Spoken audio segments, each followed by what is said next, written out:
Assalamualaikum warahmatullahi wabarakatuh. Kami satu kumpulan akan membentangkan tugasan pentaksiran berterusan bagi tugasan yang kedua. Kami satu kumpulan Ismail Hakim bin Ibrahim, Muhammad Mukhlis bin Suhaimi dan juga Syahmi Zafran bin Saiful Yazan. Pertama sekalinya kita tengok jadual spesifikasi ujian GSU Hifzul Quran tingkatan 4. Tengok bidang Hifzul Quran, pada mukadimahnya tahap menilai ada satu dan juga subjektif. Bentuk soalan dia subjektif. Kemudian kami menyentuh surah Ghafir, surah Fussilat, surah Syura, surah Az-Zukhruf, surah Ad-Dukhan dan juga surah Al-Jasiyah. Kesemuanya berbentuk soalan subjektif. Seterusnya dalam bidang fiqh al-ayat, tahap kognitifnya pada tahap menilai. Kami memilih surah Al-Ankabut, bentuk soalannya soalan subjektif, dan juga surah Al-Ahzab, bentuk soalan juga soalan subjektif. Baik, pada bidang yang pertama, bidang Hifzul Quran, iaitu soalan-soalan kebat yang ada dalam bidang Hifzul Quran. Soalan yang pertama ialah terdapat sebanyak 29 surah di dalam Al-Quran yang dimulakan dengan himpunan huruf hijaiyah. Antaranya ialah Alif Lam Mim Sad Ta Sin. Berdasarkan kenyataan di atas, soalan dia, berdasarkan kenyataan di atas, keluarkan nama-nama surah yang dimulakan dengan huruf hijaiyah berikut dalam juzuk 25. Ayatnya, perkataannya ialah Hamim. Tahap kebat pada soalan ini ialah menganalisis. Jadi skemanya ialah jawapan berikut adalah surah-surah yang dimulakan dengan Hamim. 1. Surah Ghafir, 1 markah. 2. Surah Fussilat, 1 markah. 3. Surah Asy-Syura, 1 markah. 4. Surah Az-Zukhruf, 1 markah. 5. Surah Ad-Dukhan, 1 markah. 6. Surah Al-Jasiyah, 1 markah. Dan yang ketujuh, surah Al-Ahqaf, 1 markah. Soalan yang kedua, rangsangannya, Fahmi dilantik menjadi imam tarawih dalam bulan Ramadan yang bakal tiba. Dia perlu mengkhatamkan Al-Quran tanpa melihat mushaf dalam solat selama sebulan. Soalan dia, pada pendapat anda, apakah persediaan yang perlu dilakukan oleh seorang hafiz Al-Quran untuk memantapkan ingatannya? Tahap kebat pada soalan ini ialah pada tahap menilai. Jawapan dia, poinnya sentiasa murajaah Al-Quran, 1 markah. Poin yang kedua, perlu ada disiplin dalam murajaah Al-Quran supaya istiqamah, dan juga murajaah dengan kawan-kawan, 2 markah. Poin yang ketiga, jaga diri supaya jauh dengan maksiat, 2 markah. Kesemuanya ialah 5 markah.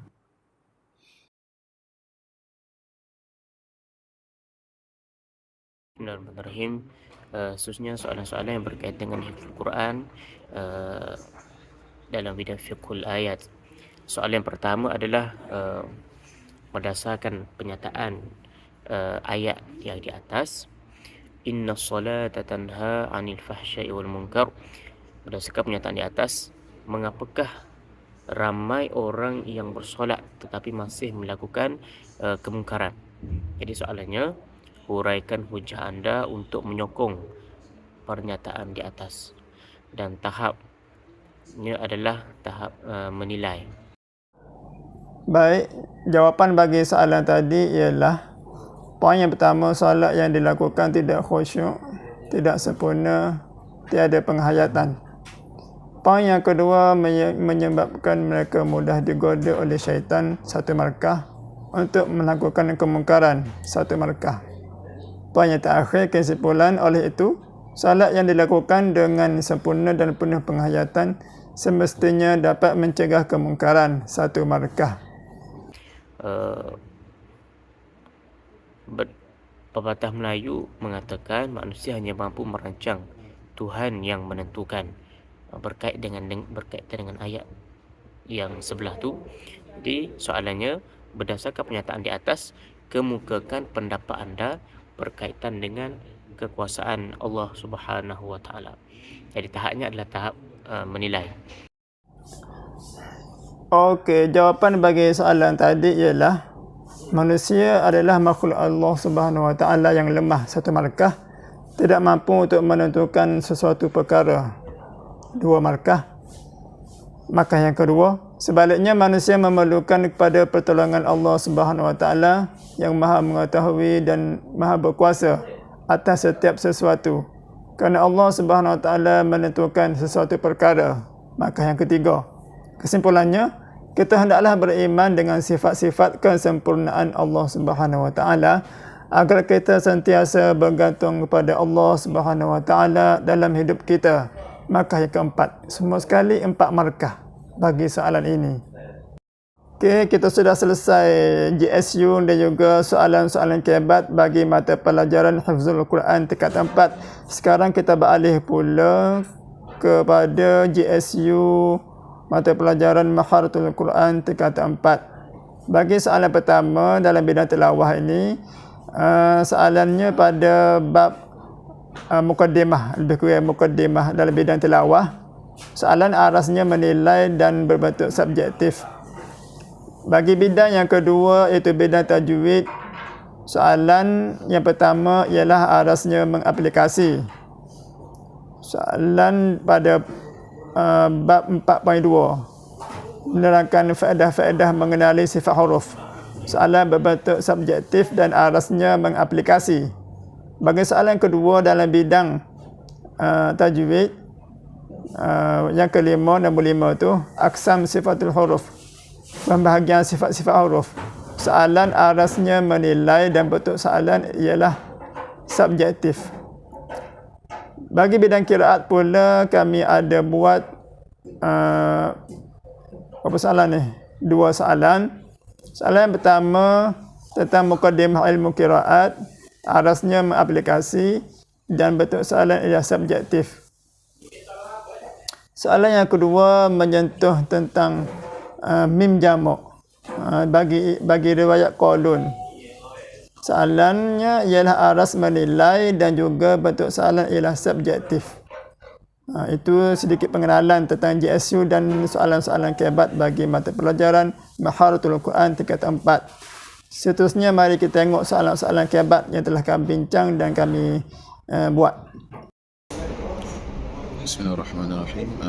Jadi seterusnya untuk soalan kebat untuk subjek maharat dalam bidang tilawah, insya-Allah.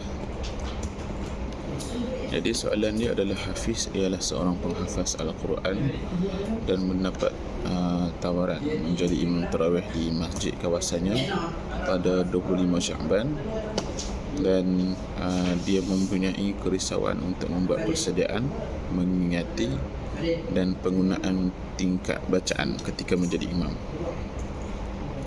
Jadi itu ada stimulus dia, dan berdasarkan situasi di atas, tentukan dan beri justifikasi kadar kelajuan yang dapat membantu Hafiz dalam membuat persediaan mengingati Al-Quran dan penggunaan kadar bacaan ketika menjadi imam. So peringkat tak semui belum untuk soalan ini adalah menilai. Jadi Hafiz ni kita nak bantu dia sebab dia dapat tawaran pada 25 Sya'ban. So dalam 5 hari lagi untuk membuat persediaan dalam bulan Ramadan. Jadi ini adalah skema dia adalah yang pertama sekali adalah kadar hadar, maratib hadar.